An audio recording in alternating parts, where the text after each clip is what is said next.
My people long ago lived here as free people. I am here now as a descendant of a prisoner of war.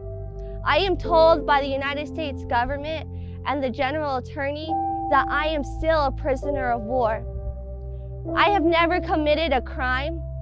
I have never done anything bad towards the United States government, but only to want to share my story and to have it be told, to practice my way of life, to practice my tradition, my culture, so that what my ancestors had shed their blood for, I am here today.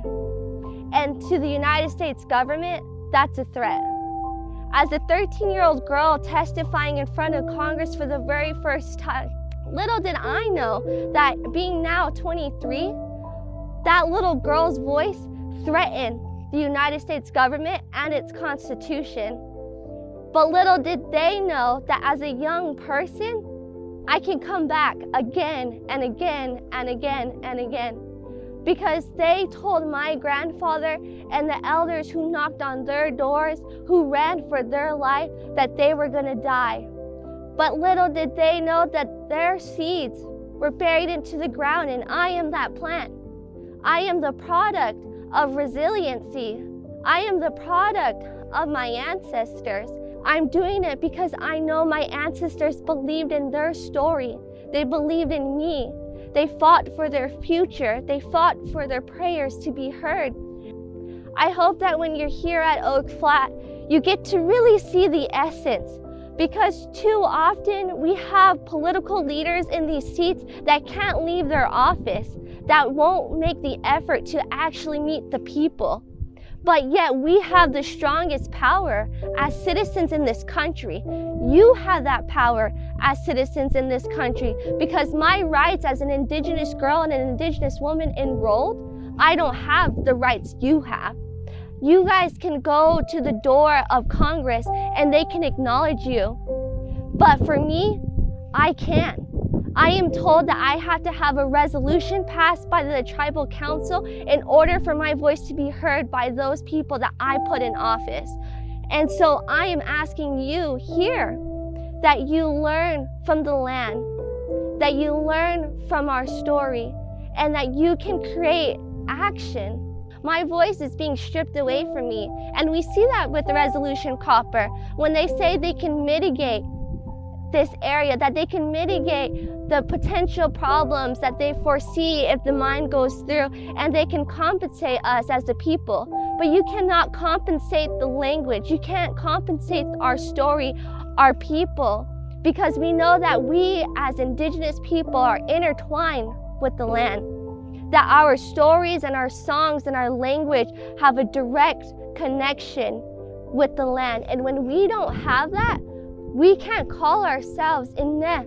We can't call ourselves the caretakers of the land.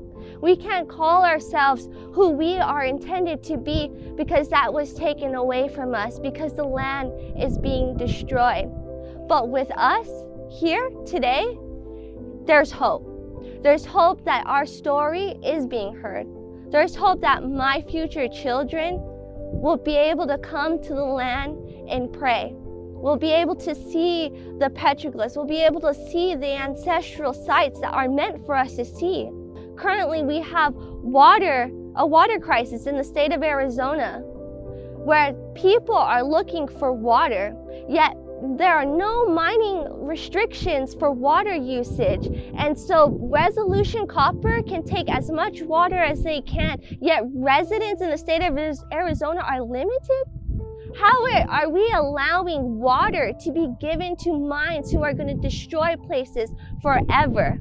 So this is why it goes beyond the boundaries of the Apache people, because not only is this a religious right to be able to pray here, but also our water and our human rights are being taken away.